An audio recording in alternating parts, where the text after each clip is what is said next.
ಮುಳ್ಳುಂಟು ಗಿಡವಲ್ಲ, ದ್ರವ ಉಂಟು ನದಿಯಲ್ಲ. ಮುಳ್ಳುಂಟು ಗಿಡವಲ್ಲ, ದ್ರವ ಉಂಟು ನದಿಯಲ್ಲ. ಟೋಪಿಯುಂಟು ಮಂತ್ರಿಯಲ್ಲ, ಹಾಗಾದರೆ ನಾನ್ಯಾರು? ಟೋಪಿಯುಂಟು ಮಂತ್ರಿಯಲ್ಲ, ಹಾಗಾದರೆ ನಾನ್ಯಾರು?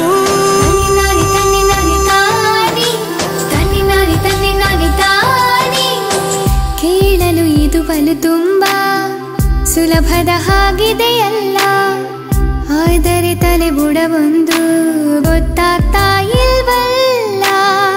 ಹೇ ಹೇ ನಾ ಗೆದ್ದೆನು, ಉತ್ತರವದಕ್ಕೆ ಬರೆಯುವ ಪೆನ್ನು. ಹೇ ಹೇ ನಾ ಗೆದ್ದೆನು, ಉತ್ತರವದಕ್ಕೆ ಬರೆಯುವ ಪೆನ್ನು.